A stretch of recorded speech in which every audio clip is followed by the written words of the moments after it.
Welcome to A1 Storyteller, where truth is exposed, justice is demanded, and karma always comes knocking. Today, we bring you a story that will make your heart race, your blood boil, and leave you questioning how much power the wrong people hold in their hands. Imagine this. You've worked your whole life to give your child a future. A bright one. You've taught him everything: respect, discipline, intelligence, and caution. You've prepared him for the real world, warned him about the dangers that come with being a young black man in America. But even all the preparation in the world can't protect him from a trigger-happy cop with a badge and a racist mindset. This isn't just another case of police brutality. This is about a father's worst nightmare. A father who wasn't just any man. He was a federal agent. An FBI agent, a man who had spent decades protecting and serving the very system that would betray his own son.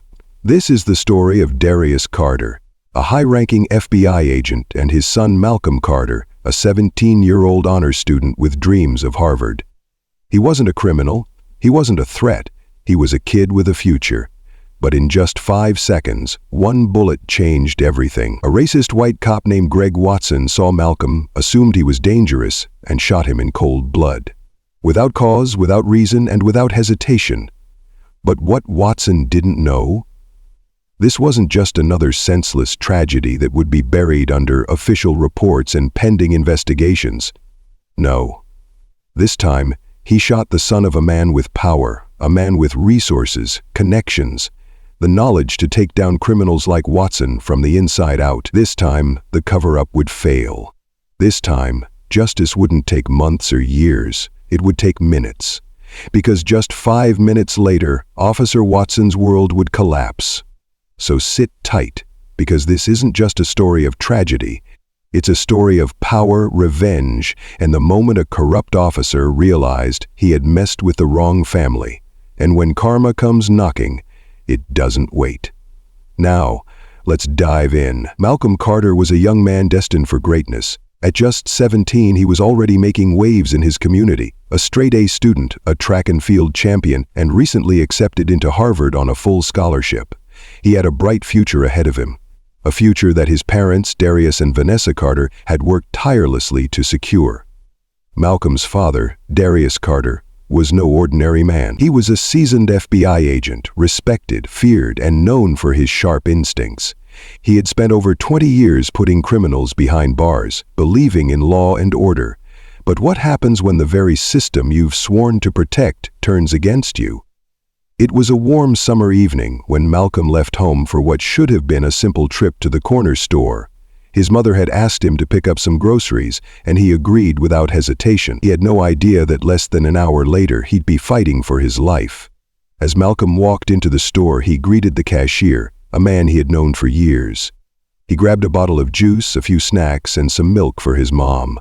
The store's security cameras caught every moment he paid, smiled at the cashier, and walked toward the door. But outside, trouble was waiting. Officer Greg Watson, a cop with a history of excessive force, a man known for harassing young black men in the community, a man who had gotten away with violence too many times. Watson had been on patrol, responding to a vague report of a robbery suspect, a black male wearing a hoodie. That was all the information given. When he spotted Malcolm, he didn't ask questions. He saw a young black man walking out of a store with a hoodie on, and immediately assumed the worst. He pulled up in his cruiser, flashing his lights. "Hey, you, hands where I can see them." Malcolm turned, confused. His heart began to race.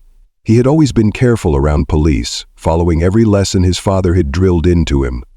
"Sir, is there a problem?" he asked, raising his hand slightly to show he wasn't a threat. But Watson's mind was already made up. He stepped out of the cruiser, gun drawn. "I said hands in the air, now!" Malcolm felt a cold chill run down his spine. People inside the store turned to watch, their eyes wide with fear. "I just came from the store.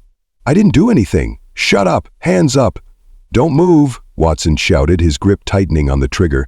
Malcolm had done nothing wrong. But he knew how these situations ended. Slowly, carefully, he raised both hands. "Sir, I swear I just bought groceries. You can check." Bang! The bullet tore through Malcolm's chest. He gasped, stumbling backward, pain exploding through his body. He fell onto the pavement, his groceries spilling around him. Inside the store, the cashier screamed. Bystanders froze in shock. Malcolm's breathing became ragged, his hands pressing against his wound. His vision blurred as sirens wailed in the distance, and as he lay there, blood pooling beneath him, one thought ran through his mind: "Dad, help me." Darius Carter had spent 2 decades in the FBI. He had faced criminals, terrorists, and killers. He had gone undercover in drug rings, taken down arms dealers, and stared into the eyes of cold-blooded murderers. But nothing, absolutely nothing, could prepare him for what came next. His phone rang just after 9 p.m. He was at home, working on an important case, when the call came through. The moment he saw the number from the local hospital, his stomach twisted. Something was wrong. "Agent Carter?" the voice on the other end said. "Yes, speaking." There was a pause, just long enough for his heart to drop. "It's about your son. He's been shot." The world stopped. For the first time in his life, Darius couldn't breathe. "What?" "He's in critical condition. You need to get here now." He didn't remember grabbing his keys. He didn't remember running to his car. All he knew was that in the next 10 minutes he broke every traffic law to get to the hospital. By the time he arrived, his ex-wife Vanessa was already there. Her face was stained with tears, her hands shaking uncontrollably. "They shot him, Darius," she sobbed. "They shot our baby." Darius rushed past the nurses, through the double doors and into the ICU. There, on the hospital bed, hooked up to machines, was Malcolm, his baby boy. His chest rose and fell weakly, the monitors beeping in rhythm with his struggling heartbeat. His skin was pale, his lips slightly parted as an oxygen mask helped him breathe. Darius gripped the edge of the bed, his eyes burning with rage and grief. "Who did this?" he whispered, his voice shaking. Vanessa barely choked out the words. "A cop. A white cop." Something inside Darius snapped. His fingers curled into a tight fist, his jaw locked, his entire body tensed like a bomb about to explode. He looked down at his son, his boy who had done everything right, who had followed the law, who had never been in trouble a day in his life, and now he was fighting to stay alive because of a cop. A racist, trigger-happy cop. Darius straightened, his face hardened into steel. His FBI instincts kicked in. He wasn't just a father anymore, he was a federal agent, with power, with resources, with the ability to take down criminals. And this time the criminal was wearing a badge. His voice was cold, deadly, full of promise. "Who shot my son?" A nurse hesitated before whispering a name. "Officer Greg Watson." Darius's blood boiled. He had arrested men like Greg Watson before, men who thought a badge gave them the right to be judge, jury, and executioner. He turned on his heel, grabbing his phone. He made one call. "To the director of the FBI. I need every piece of surveillance footage, every witness statement, and every officer involved in this covered up now." The agent on the other end stuttered. "Sir? What's happening?" Darius's voice was ice. "A cop just shot my son, and I'm about to take him down." Darius Carter was no ordinary father. He was an FBI agent, a hunter of criminals, a man trained to track, dismantle, and take down those who broke the law. And now, the law had come for his own son. With the name Greg Watson burned into his mind, Darius stormed out of the hospital. His heart was hammering, his jaw clenched so tight it hurt. But his rage wasn't wild, it was controlled, precise. He had spent years learning how to weaponize anger into action. His first stop? The police precinct. As soon as he stepped inside, the entire atmosphere shifted. Cops turned, whispering. Some recognized him immediately. Darius Carter wasn't just any federal agent. He was one of the most feared investigators in the bureau. The desk sergeant cleared his throat. "Agent Carter, what brings you here?" Darius walked up, his gaze sharp as a blade. "Where is Officer Watson?" His voice was low, dangerous. The sergeant swallowed hard. I'm not sure, sir. Let me check." Darius could tell he was lying. He leaned in, placing both hands on the desk, voice dropping to a whisper that sent chills down the man's spine. "Listen to me carefully. My son is in the ICU because of that bastard. I am not leaving here without answers. If you don't give them to me, I'll tear this department apart piece by piece until I find them myself. The sergeant visibly paled. He scrambled through the system, typing as fast as he could. After a moment he stammered, "Watson has been relieved of duty pending an investigation." Darius scoffed.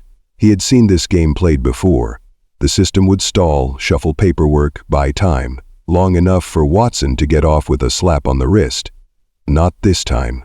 "Where is he?" Darius repeated. The sergeant hesitated, but one look at Darius's unforgiving stare made him crack. "He's at home. We sent him on paid leave." Paid leave? A cop shot his son, and they rewarded him with a vacation? Darius turned and walked out. If the police weren't going to handle it, he would, and he knew exactly how. As Darius got into his car, his mind was already calculating every possible move. First, he needed evidence. He pulled out his phone and called Special Agent Jordan Reeves, one of his closest friends in the bureau.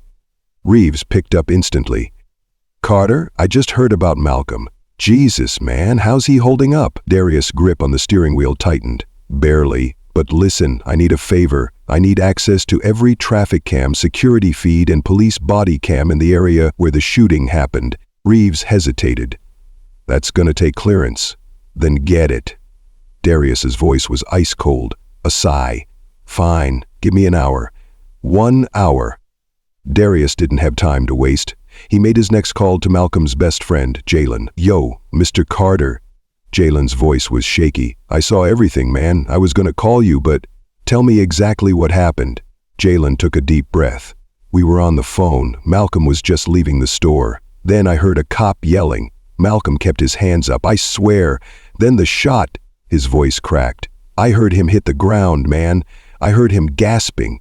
Darius closed his eyes, inhaling deeply. He couldn't afford to lose control. Not yet. "Did you record anything?" Jalen hesitated. "Yeah, I hit record the moment the cop started yelling. I got the whole thing." Darius felt a spark of hope. "Send it to me now." Within seconds, his phone buzzed. The video came through. He pressed play. And what he saw made his blood boil. The footage was damning. It showed Malcolm standing there, hands up, calm, cooperating. It showed Watson pulling the trigger without hesitation, no threat, no sudden movements, just a cold-blooded execution attempt. Darius's hands trembled as he ended the call. Now he had what he needed. He was going after Watson. Watson's house was in a quiet suburban neighborhood, a place where men like him could hide behind picket fences and pretend they were just good, honest citizens. Darius wasn't knocking. He was done playing by the rules. He parked his car and stepped out, his badge hanging from his belt, his gun holstered but ready. As he reached the front door, it swung open. There stood Watson. The moment the officer's blue eyes met Darius's, his face drained of color. He knew. Darius didn't give him a chance to speak. He grabbed him by the shirt and slammed him against the wall. "You shot my son!" Watson stammered. He looked suspicious. Bam! Darius shoved him harder, teeth clenched. "My son is an honor student. He had groceries in his hands. You didn't even ask him a damn question before pulling that trigger." Watson's breathing was erratic. He knew he was in trouble. Darius yanked out his phone, pulled up Jalen's recorded footage and shoved it in Watson's face. "Watch yourself. Watch what you did." Watson's eyes darted around. He was looking for a way out. Too late. The sound of police sirens filled the air. Backup had arrived. The same corrupt police department that had put Watson on paid leave? They were forced to make an arrest, because now the world was watching. Darius had leaked the footage. By the time the cops stepped out of their cruisers, the video was already viral. News outlets, social media, and even government officials were demanding justice. Watson had nowhere to run. A sergeant stepped forward, his face stiff. "Agent Carter, step back. We'll take it from here." Darius hesitated, his rage burned hot. But then he turned. He looked at Watson's terrified face. And he smiled. Because he knew Watson's nightmare was only beginning. "Cuff him." The cops hesitated. "I said cuff him." And just like that, Greg Watson, the same racist cop who had always walked free, was thrown in the back of a police car. This time, justice wasn't going to wait. This time, a black father fought back, and won. And there you have it, a story of tragedy, but also of justice. Officer Watson thought he was above the law, But he learned the hard way that no one is untouchable. But here's the real question. How many more stories go unheard? How many more Malcolm Carters are out there, silenced by a broken system?